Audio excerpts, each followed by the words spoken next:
લોકો એવું પૂછતા હોય છે કે આ થેરાપી કેટલો ટાઈમ ચાલતો હોય છે. તો જે સાયકોલોજીસ્ટ પાસે જે થેરાપી પ્રોપર લે છે એ લોકો જનરલી 3 રીતે આવતા હોય છે.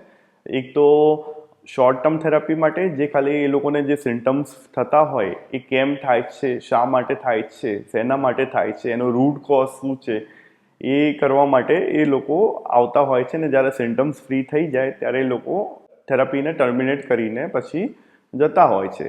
સેકન્ડ વસ્તુ, અમુક લોકોને કોન્ફ્લિક્ટ રિઝોલ્યુશનમાં વધારે હોય છે કે ભાઈ ચાઇલ્ડહુડમાં કોઈ ટ્રોમા થયો હોય કે કોઈ પેરેન્ટલ કોન્ફ્લિક્ટ હોય કે કોઈ બીજી જગ્યાએ એમને કંઈક અબ્યુઝ થયું હોય, એવા બધા કેસીસમાં એમાં થોડી લોંગ ટર્મની થેરાપીની જરૂર હોય છે. તો એમાં બની શકે છે કે થોડા સેશન્સ લાંબા ચાલી શકે છે.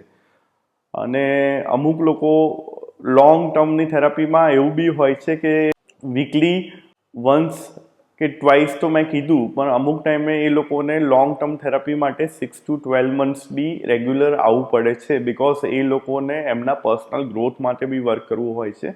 એવું નથી હોતું કે ખાલી સાયકાટ્રિક ઇલનેસ કે મેડિસિન માટે જ એ લોકોને વર્ક કરવું પડે છે.